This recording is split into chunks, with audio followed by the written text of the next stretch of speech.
우리 다시 한번 마음을 다짐하겠습니다. 주여 말씀하옵소서. 말씀대로 지켜가는 우리 모두가 되기를 축복합니다. 오늘은 성탄절입니다. 다 알죠. 수요일인데 또 이렇게 낮에 와서 예배 드리는 거, 성탄절 예배를 드리고 있습니다. 성탄절은 하나님의 아들이 이 땅에 태어나신 날, 그래서 거룩한 탄생일 성탄절입니다. 하나님이 인간의 몸을 입고 이 땅에 오셨습니다. 여기서 우리는 단순한 질문이 하나 생깁니다. 왜 하나님이 이 땅에 오셨습니까? 애들이 질문할 수도 있고, 왜 하나님이 이 땅에 와야 됩니까? 우리가 또 질문할 수도 있습니다. 간단하면서도 굉장히 어려운 질문입니다. 왜 하나님이 이 땅에 오셨습니까?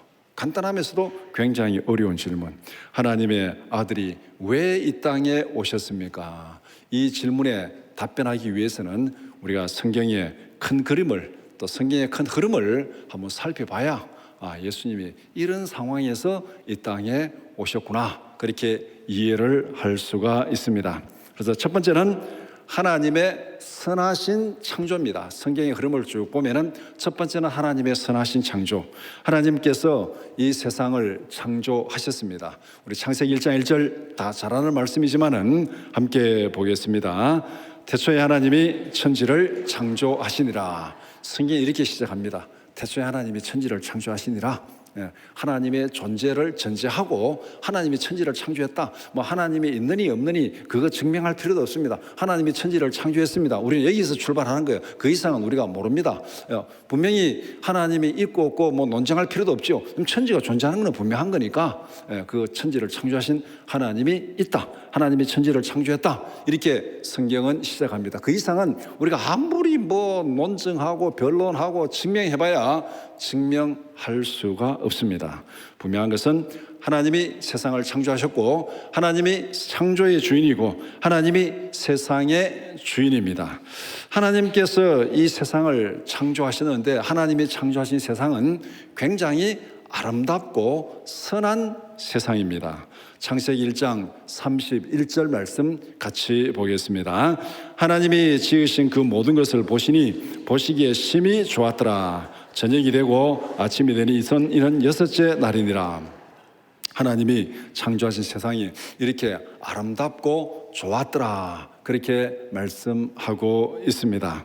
이 하나님이 창조하신 세상은 거기에는 악도 없고 아픔도 없고 고통도 없고 정말 보시기에 심히 좋은 아름답고 좋은 세상입니다. 여러분들이 인생을 살아가면서 언제 정말 보시기에 심히 좋은 기쁘고 즐거운 인생입니까? 여러분들의 자녀가 살아가는 삶을 보고 참 보기 좋다 이렇게 말할 때가 언제입니까? 애들이 아프고 싸우고 힘들고 이런 거는 결코 보기 좋은 게 아니에요. 병원에 누워있는 사람 보고 아이고 참 보기 좋습니다 이렇게 가서 병원에 인사 한번 해보세요. 뺨 안 맞으면 다행입니다. 그건 아픈 게 아름다운 게 아니에요.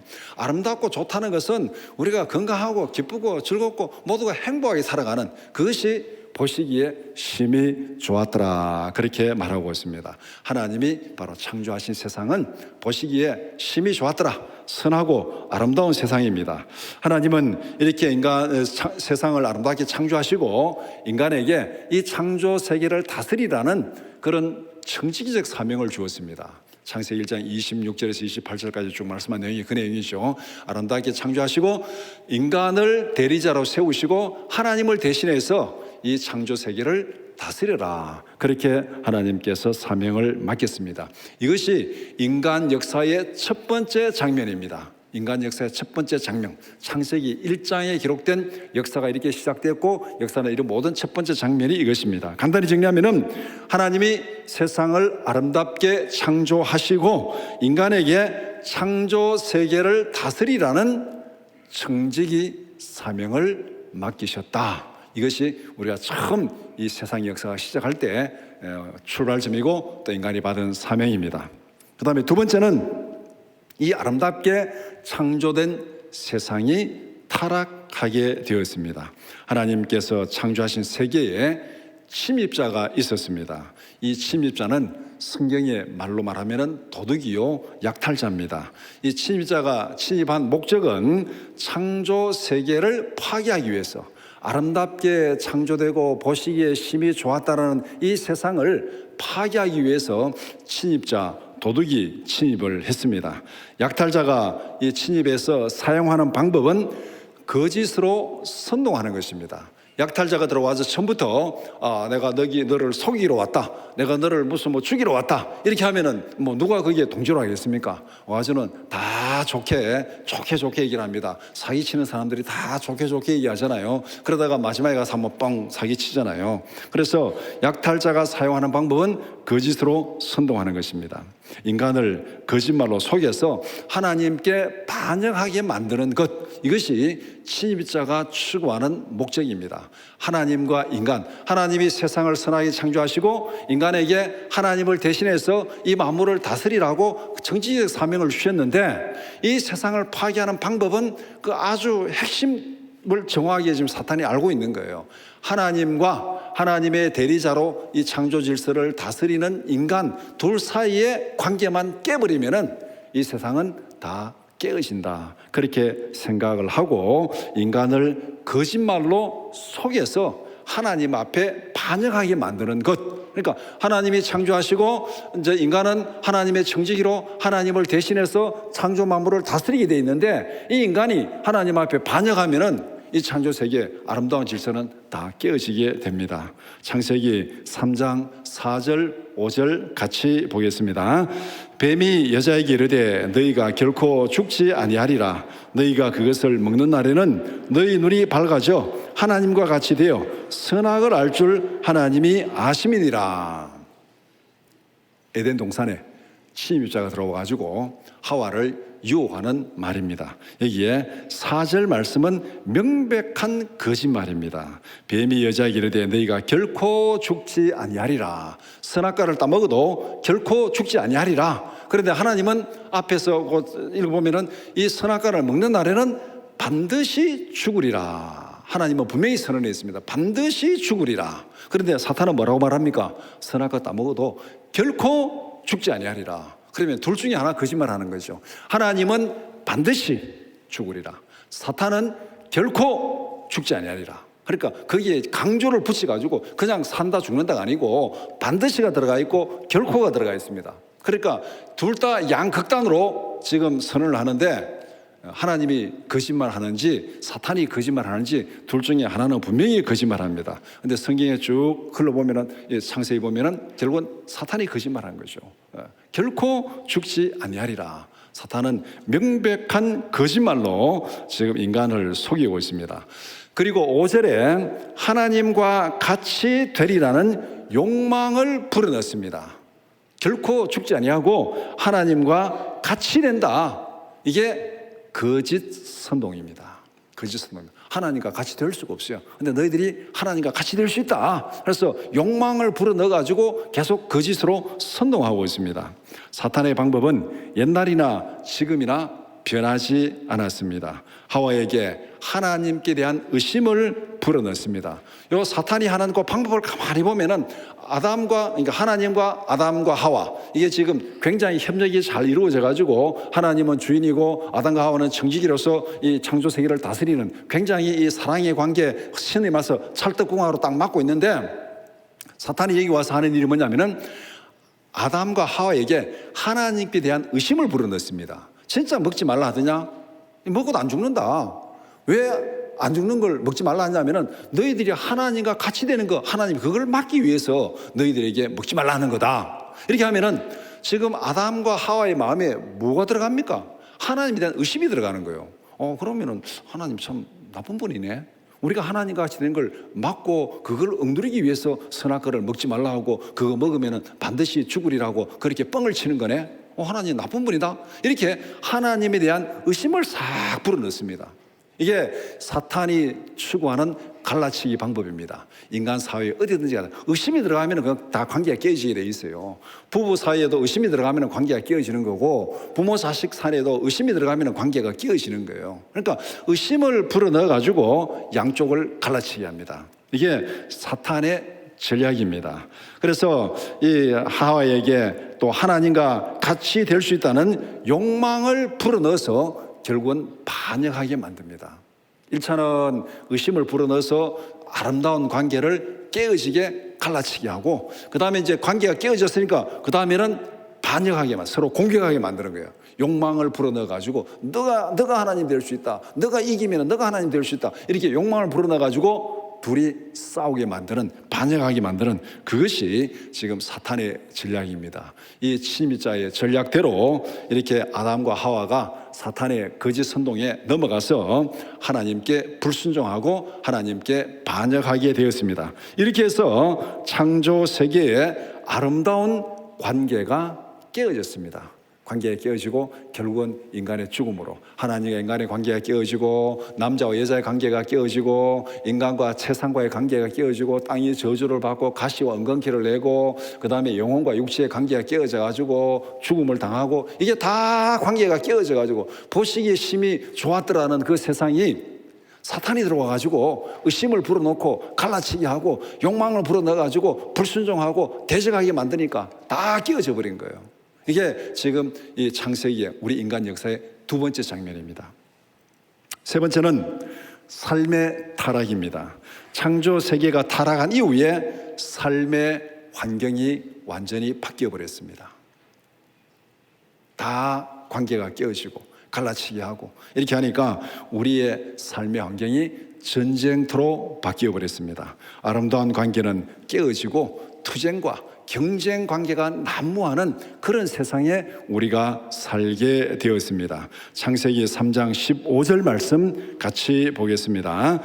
내가 너로 여자와 원수가 되게 하고 내 후손도 여자의 후손과 원수가 되게 하리니 여자의 후손은 내 머리를 상하게 할 것이요 너는 그의 발꿈치를 상하게 할 것이니라 하시고, 이제 아담이 범죄하고 나서 하나님이 이제 범죄한 자들을 다 불러놓고 하나님께서 심판하는 그 심판의 장면입니다. 그 심판의 장면에 이제 앞으로 너희들이 살아갈 세상이 어떤 세상이냐? 내가 너로 여자와 원수가 되게, 뱀과 여자가 원수가 되게 하고 뱀의 후손과 여자의 후손이 원수가 되게 하고, 그래서 머리를 상하게 하고 발꿈치를 상하게 하고, 이 세상은 간단히 말하면 전쟁터라는 겁니다. 머리가 깨어지는 것은 죽는 거고 발꿈치를 상하는 거 부상당하는 거고 죽고 죽이는 전쟁터로 변해졌다. 창세기 3장 15절의 상황이 지금 우리가 살아가는 상황입니다. 타락한 이후에 아름다운 관계가 이렇게 전쟁터로 바뀌어버린 그 세상, 그 세상에 지금 우리가 살고 있습니다. 이건 우리가 부정할 수 없는 우리의 현실입니다. 인간 역사에서 사랑이 지배하는 평화로운 역사는 거의 없었습니다. 세계사를 보더라도, 어느 나라 어느 민족의 역사를 보더라도 정말 사랑이 지배하는 그런 아름다운 역사는 거의 없습니다. 우리나라 역사도 마찬가지고 어느 민족을 봐도 거기에는 뭐 수많은 상처들이 많고 지금도 이 지구상에 전쟁이 일어나고 뭐 죽이고 뭐 이런 일들이 많이 벌어지잖아. 한 번도 세상이 와 정말 보기에 좋다, 아름답다, 그렇게 평화로운 적이 한 번도 없었습니다. 여러분들 아침에 신문을 받아 들고 와 세상이 정말 아름답네, 그렇게 감탄한 날이 하루라도 있었습니까? 와 세상 참 아름답네, 감탄한 날이 하루도 없었어요. 신문 받아보는 순간 왜 이 모양이야? 왜 이 모양이야? 이게 아마 지금까지 살아오면서 우리가 경험하는 그 내용입니다. 제가 개인적으로 1990년도에 미국을 가가지고 하나 스트레스 안 받는 게 있었습니다. 아침에 신문 보고 스트레스 안 받는 것. 80년대 민주화 운동 해가지고 뭐 막 89년, 90년까지 아침에 신문 보면 스트레스 받아요. 신문 보면 스트레스 받습니다. 그런데 미국 가서 신문을 보니까 뭐 클린턴이 싸우든지 말든지 내하고 아무런 관계 없으니까 뭐 신문 보면 스트레스 받을 일이 없어요. 그때는 지금까지 뭐 인터넷도 발달하지 않고 한국의 신문이 미국까지 건너오려면 적어도 일주일은 걸렸습니다. 일주일 걸리는 세상이니까 아침에 신문 보고 스트레스 안 받으니까 아 좋다, 어쨌든 간 좋다, 그런 생각을 했습니다. 그런데 요사이는 아침에 신문 보면 스트레스 더 받잖아요. 지금 미국에서 유학하는 2, 3년, 초창기 2, 3년 빼고 제가 아침에 신문 보고 스트레스 안 받은 날은 하루도 없었습니다. 솔직히 이 세상에 온갖 더러운 것들, 온갖 나쁜 것들, 악한 것들, 사고들이 다 있으니까 이 세상은 절대 아름다운 세상이 아니에요. 정말 보시기에 역겹고 보시기에 정말 지겨운 세상이 우리가 지금 살아가고 있는 세상입니다. 항상 적대적으로 경쟁하고 시기하고 싸우는 것이 인간 역사입니다. 아담 이후에 모든 인간은 타락한 욕망으로 인해서 싸우고 있습니다. 싸우게 된 이유가 뭡니까? 사탄이 하와에게 불어넣은 그 타락한 욕망이에요. 너가 하나님이 될 수 있다. 너가 하나님이 될 수 있다. 지금 우리가 싸우는 모든 그런 이 근본이 여기에요. 네가 최고가 될 수 있다. 너가 할 수 있다. 너가 가질 수 있다. 여기에 다 싸우는 거잖아요. 이 욕망을 지금 사탄이 불어넣어가지고 이것 때문에 전부 싸우고 있습니다. 심지어는 뭐 형제간에도 부모가 아직까지 돌아가시기도 전에 병상에 누워 있는데 지금 형제들이 싸우고 있잖아요. 장례식장에서 싸우는 거 허다하게 말하고 있잖아요. 왜 싸웁니까? 그거 남은 거 조금 더 가지려고, 남은 거 조금 더 가지려고 그거 가지고 싸우고 있잖아요. 이 보면은 인간의 이 타락한 욕망이 우리의 모든 싸움과 투쟁의 근원입니다. 개인은 개인대로, 집단은 집단대로, 국가는 국가대로, 민족은 민족대로 그 싸움의 근원을 딱 들어가 보면은 뿌리는 이겁니다. 사탄이 불어넣은 타락한 욕망으로 싸우고 있습니다. 지금도 인간은 그 후유증을 심각하게 경험하고 있습니다. 이것이 지금 우리가 살아가는 세상이고 이것이 지금 세계 모든 정세고 이 모든 상황입니다. 정말 하나님이 아름답게 창조하신 세상이 엉망진창이 된 그런 세상에서 살고 있습니다. 네 번째, 삶의 회복입니다. 하나님은 전쟁터로 변한 세상을 포기하지 않았습니다. 전쟁터로 돌변한 창조 세계를 다시 회복시키십니다. 타락한 창조의 회복을 위해서 여자의 후손을 약속하셨습니다. 창세기 3장 15절에 여자의 후손을 약속하셨습니다. 때가 되어서 여자의 후손이 이 땅에 오셨습니다. 그분이 바로 예수 그리스도입니다. 하나님이 여자의 후손으로 이 땅에 오셨습니다. 그날이 성탄절이에요. 예수님이 여자의 후손으로 이 땅에 오신 목적이 무엇입니까? 왜 예수님이 여자의 후손으로 이 땅에 오셨습니까? 오늘 그 목적을 우리가 읽은 본문 요한복음 10장 10절 우리 한번 같이 읽겠습니다. 도둑이 오는 것은 도둑질하고 죽이고 멸망시키려는 것뿐이요 내가 온 것은 양으로 생명을 얻게 하고 더 풍성히 얻게 하려는 것이라. 창세기 3장에 있는 그 구도를 한마디로 딱 정리한 겁니다. 왜 사탄이 에덴 동산에 침입을 했습니까? 도둑이에요. 도둑이 온 것은 도둑질하고 죽이고 멸망시키는 것뿐입니다. 그런데 예수님이 여자의 후손으로 다시 온 이유는 뭡니까?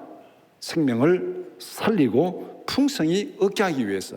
이 요한복음 10장 10절의 구도가 지금 도둑과 예수님이 지금 한쪽은 파괴하려고 하고 한쪽은 죽이려고 하고 한쪽은 거짓으로 이단으로 선동해가지고 멸망으로 이끌어가려고 하고 있고, 예수님 오셔서 복음을 전하고 십자가의 복음으로 사람을 구원하고 생명을 살리라고 하고 있고, 이 영적 전쟁이 지금 우리 가운데 지금 치열하게 벌어지고 있잖아요. 이 영적 전쟁의 모습이 창세기 3장 15절의 모습하고 똑같습니다. 너와 여자가 원수가 되게 하고 내 후손과 여자의 후손이 원수가 되게 하리라. 그 영적 전쟁의 구도, 창세기 3장 15절의 구도가 예수님이 오셔서 말씀하신 요한복음 10장 10절의 구도와 정확하게 일치하고 있습니다. 예수님은 죄로 인하여 죽어가는 생명을 살리기 위해서 이 땅에 오셨습니다. 그러니까 요한복음 10장 10절은 인간 역사의 대립구도를 정확하게 보여주고 있고, 예수님이 이 땅에 오신 목적이 무엇인지를 정확하게 말씀하고 있습니다. 예수님은 죄로 인해서 죽어가는 이 세상을 회복시키고 죽어가는 생명을 살리고 구원하기 위해서 이 땅에 오셨습니다. 예수님은 생명을 풍성하게 하기 위해서 이 땅에 오셨습니다. 반대로 사탄이 하는 것은 무엇입니까? 도둑질하고 죽이고 멸망시키는 것입니다. 도둑질하고 죽이고 멸망시키는 것. 이런 증상, 에덴 동산에서 벌어진 그 일을 오늘 우리의 상황에 한번 딱 적용을 해보면 영적으로 정확하게 맞아 들어갑니다. 에덴 동산에서 아담과 하와가 하나님과 아름다운 관계에서 정말 행복하고 기쁘고 즐겁게 살아가니까 이 사탄이 딱 들어와가지고 하는 일이 뭡니까? 하나님과 아담과 하와를 갈라치게 하는 것이죠. 그러면 오늘날 이단이 접근하는 방법이 뭡니까? 이단이 예수 안 믿는 사람에 가서 열심히 복음을 전합니까? 예수 믿는 사람에 와가지고 열심히 전합니까? 어느 쪽이에요? 경험적으로 여러분 다 경험하고 있잖아요. 이단이 정말 그게 자기들이 구원에 실리면은 예수 안 믿는 사람들이 가서 열심히 해야 되죠. 근데 예수 안 믿는 사람들 별로 안 가요. 예수 믿는 사람들이 와가지고 그게 아니고 성경에 믿는 게 그게 아니고 너희들이 믿는 게 그게 아니고 이거라고 그렇게 탁 들어가지고 갈라치게 하는 거예요. 이게 사탄의 수법입니다. 우리가 예수 안에서 구원받고 영생을 누리는 그게 너무너무 배가 아파가지고 들어와가지고 복음이 그거 아니라고 의심을 싹 불어넣잖아요. 교회에서 하는 일이 그게 아니라고, 이게 교회가 이러면 되느냐고, 뭔가 교회에 대해서 의심을 불어넣고 또 교회에 대해서 설교하는 거 의심을 불어넣고 성경에 의심을 불어넣어가지고 싹 갈라치게 가지고 멸망을 이끌어가는 거. 그 구도가 옛날이나 지금이나 똑같습니다. 사탄이 온 것은 도둑질하고 죽이고 멸망시키는 것. 지금 우리는 이런 영적 전쟁터에 살고 있습니다. 예수님 편에서 생명을 살리는 싸움을 싸울 것인지, 사탄 편에서 생명을 약탈하고 죽이는 싸움을 싸울 것인지 우리는 분명히 판단해야 돼요. 근데 문제는 이게 우리 힘으로 판단을 못 한다는 거예요. 어느 쪽이 진짜인지, 어느 쪽이 안까마귀인지, 어느 쪽이 수까마귀인지 알 수가 없어요. 알 수가 없습니다. 성령이 우리에게 지혜를 주지 않으시면은 우리는 알 수가 없습니다. 예. 뭐 누구 얘기도 뭐 어디 서울에 까마귀떼가 많이 막 뭐 날아다닌다고 방송에 나왔다는데, 여러분 거기서 날아가는 거 보고 저거 수까마귀네, 저거 안까마귀네 구분할 수 있습니까? 예. 구분이 안 돼요. 구분이 안 됩니다. 오늘 우리가 살아가는 세상도 마찬가지입니다. 막 이런저런 일로 막 싸우고 투쟁하고 변론하고 난리를 피우는데 어느 쪽이 안까마귀인지 어느 쪽이 수까마귀인지 우리의 힘으로는 알 수가 없습니다. 성령이 지혜를 주셔야 됩니다. 그래서 하나님께서 우리를 깨우쳐 주셔서 정말 진리의 말씀에 예수님 편에 서서 생명을 살리는 그 일을 위해서 선한 싸움을 싸우는 그런 우리의 삶이 되게 해달라고 우리는 정말 하나님 앞에 겸손하게 기도해야 됩니다. 우리는 예수 그리스도를 따라 생명을 살리는 싸움을 싸워야 됩니다. 그러기 위해서는 우리는 예수 그리스도를 구주로 믿어야 됩니다.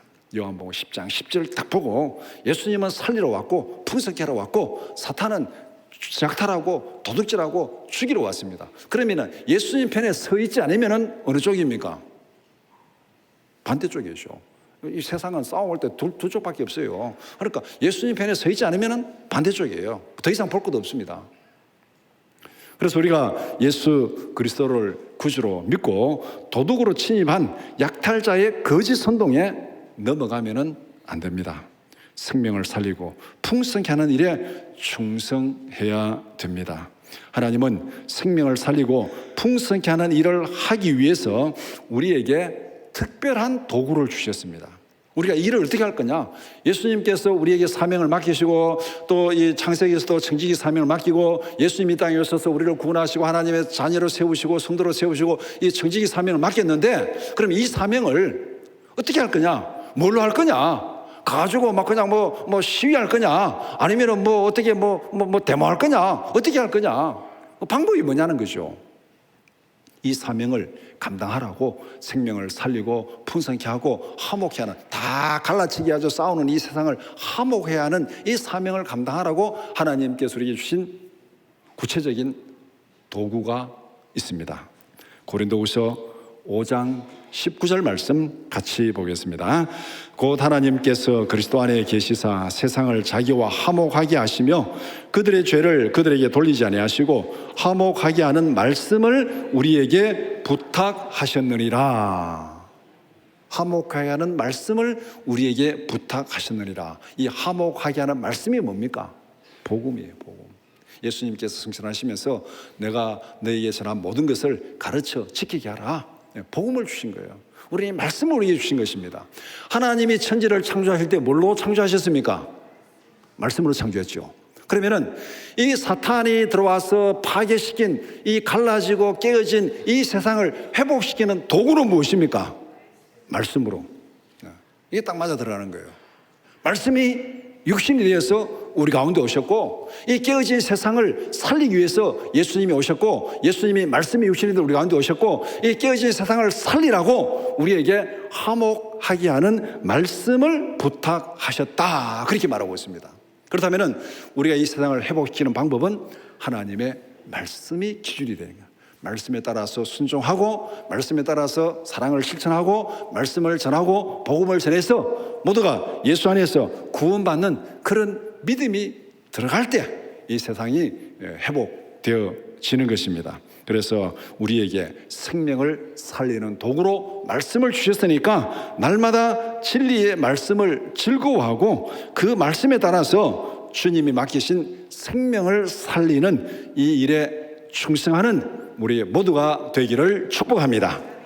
이 삶을 다시 말한 것이 진짜 성탄절을 지키는 거예요. 진짜 성탄절을 지키는 거예요. 성탄절을 왜 지킵니까? 예수님이 오신 이유가 뭡니까? 살리고 풍성하게 하기 위해서. 그럼 우리가 성탄절을 지킨다는 것은 예수님을 믿고 예수님의 그 삶을 따라서 우리도 이 땅을 살리고 풍성하게 하는 그 일을 하겠습니다. 이렇게 다시 말한 것이 진짜 예수님의 성탄절을 기뻐하고 즐거워하고 축하하는 것입니다. 그래서 이 요한복음 10장 10절을 말씀 보고 또 고린도후서 5장 19절 말씀 보고 화목케 하는 말씀을 우리에게 부탁했으니까 이 말씀을 가지고 이 복음을 가지고 세상을 살리고 생명을 살리고 영혼을 살리는 이 일에 충성하는 우리 모두가 되기를 축복합니다.